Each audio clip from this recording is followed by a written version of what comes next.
दोस्तों नमस्कार, जय हिंद, जय भारत, नमो बुद्धाय। आज मैं फिर आप लोगों के सामने तथागत गौतम बुद्ध के विचारों को जो इंडिका बुक में सजोया हुआ है, ये दुर्लभ प्राचीन हमारा एक इतिहास को लेकर के फिर मैं हाजिर हूँ। और वह जो है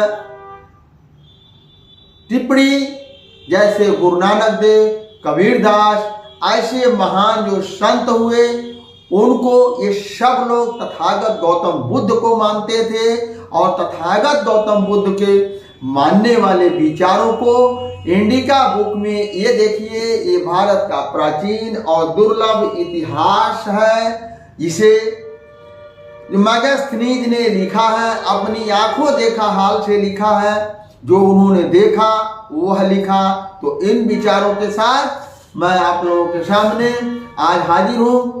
दोस्तों, आज का जो विचार है वह एक बहुत ही दुर्लभ ग्रंथ का विचार है, जो गायत्री मंत्र के अनुसार का विचार है। और इसको एक बहुत बड़ी पुस्तक आती है, ज्यादा ज्ञान चाहिए, ज्ञानवर्धक पुस्तक।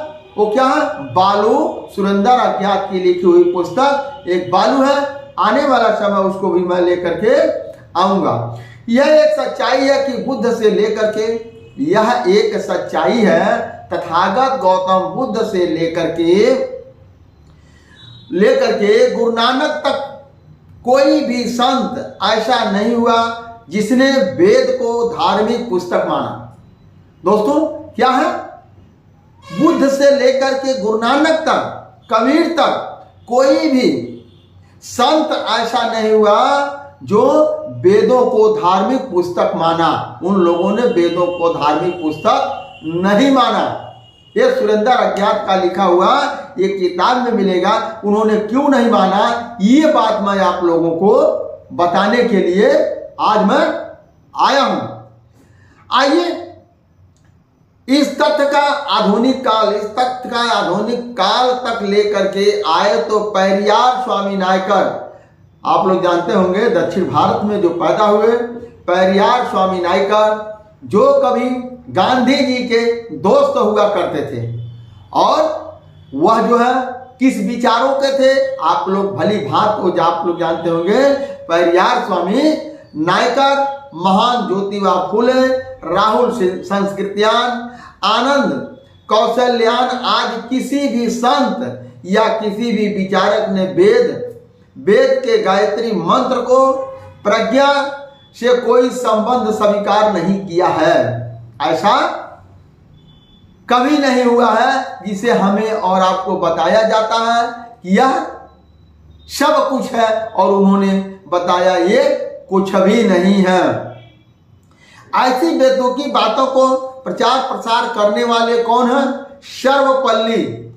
ऐसे जो सर्वप्रथम प्रचार प्रसार करने वाले सर्वपल्ली राधाकृष्णन जैसे लोग थे।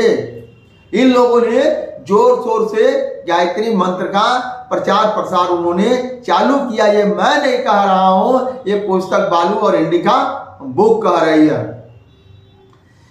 लोगों ने बताने के जो है कि काम किया, जो भगवान बुद्ध को भी हिंदू बताने में घृणता या गुस्ताखी करने तक जाते हैं। यानी तथागत बुद्ध को भी वह लोग हिंदू बताने में कहीं भी कोताही नहीं बरतते हैं। और उनको भी लोगों ने क्या कर दिया, विष्णु का 9वां अवतार भी बताने में वो लोग जरा सा कोताही नहीं करते हैं, और उनको भी हिंदू बनाकर अपने में शामिल करना वो लोग चालू कर दिए।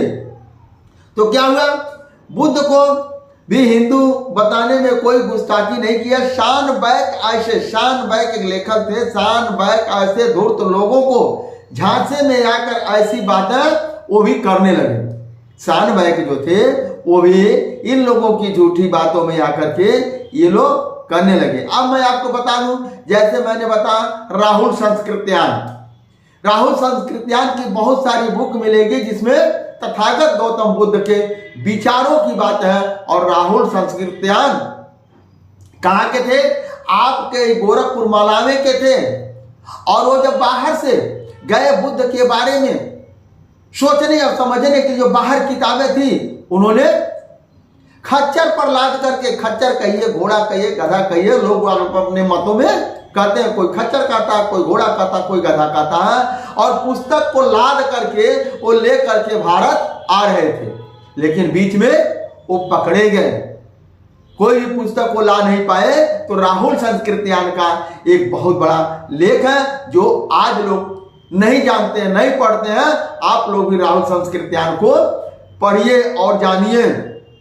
अब आइए, गायत्री मंत्र का असलियत क्या है। गायत्री मंत्र की असलियत टिप्पणी करना हमारे इस पुस्तक का विषय नहीं है। ये कह रहे हैं गायत्री मंत्र का असलियत का टिप्पणी करना हमारे यह पुस्तक का विषय नहीं है। विषय ये है गायत्री मंत्र का अर्थ क्या है, ये कह रहे हैं। उस अर्थों को हमको जानना चाहिए। गायत्री मंत्र के अर्थ को जब हम जानेंगे तब हम उसको जाप करें या उस मंत्र को हम पढ़ें। इसलिए हम श्लोक का हिंदी अनुवाद वो कह रहे हैं, इसलिए अब वो जो है श्लोक का हिंदी अनुवाद करके अपनी टिप्पणी बंद कर रहे हैं। पाठक स्वयं निर्णय कर लेंगे कि क्या गायत्री का ज्ञान अर्जित करने से कोई संबंध या किसी पाठक को अधिक जानकारी चाहिए। अधिक जानकारी चाहिए वह माननीय सुरेंद्र अज्ञात की पुस्तक बालू के भीतर खड़ा हिंदू धर्म को पढ़ लें। सुरेंद्र अज्ञात की पुस्तक बालू को कोई भी आदमी, जिस आदमी को चाहिए हिंदू धर्म का पूरा जखीरा चाहिए, तो वह सुरेंद्र अज्ञात की बुक को आप लोग पढ़ लें। गायत्री मंत्र का अर्थ है जो उन्होंने लिखा, ये जो इंडिका बुक में लिखा उसको मैं बता रहा हूं। मैं अपने पास से कोई अर्थ, कोई व्याख्या नहीं कर रहा हूं। गायत्री मंत्र का अर्थ है हम सविता नामक देवता के खास तेज को प्राप्त करें। गायत्री मंत्र का अर्थ है हम सविता नामक देवता को खास तेज को, प्रभाव को प्राप्त करें, वह हमारे विचारों से प्रेरित करें। ये ऐसा है। हमें इस मंत्र की प्रज्ञा तो बात ही छोड़ो, कोई ज्ञान की झलक भी नजर नहीं आती है। यानी गायत्री मंत्र में ये कह रहे हैं कोई ज्ञान की झलक नहीं आती है कि उस मंत्र को पढ़ने से आगे आपका विकास कैसे होगा, विकास का रास्ता क्या होगा, किस आधार पर देश का विकास होगा, किस आधार पर दुनिया का विकास होगा, क्या नया चीज आ रहा है जिससे दुनिया को नई दिशा मिले। ऐसी कोई चीज गायत्री मंत्र में नजर नहीं आ रहा है। आप लोग भी सोचिए कि गायत्री मंत्र अगर आप लोग भी पढ़ते हैं या कोई पढ़ता तो उसको सोचिए, क्या दुर्गामी इस मंत्र से कोई विचारधाराएं झलक रही है, कोई विकास की विचारधाराएं झलक रही है, तो आप लोगों को नजर आएगा। आइए, शानबैक महोदय ने भी सुनी सुनाई बातों को सुनकर टिप्पणी कर दी। शानबैक महोदय ने, उन्होंने क्या टिप्पणी किया ये मैं आप लोगों को, उनकी दूसरी टिप्पणी है उन साधुओं के सिद्धांत जैसा वेदांत। साधुओं के सिद्धांत एक वेदांता नाम का एक पुस्तक है, आप उसको पढ़ेंगे तो आपको पूरी बात समझ में आएगी। वेदांता दर्शन है जिसके अनुसार आत्मा एक अथवा एक से अधिक वर्णों से ढकी रहती है। पहला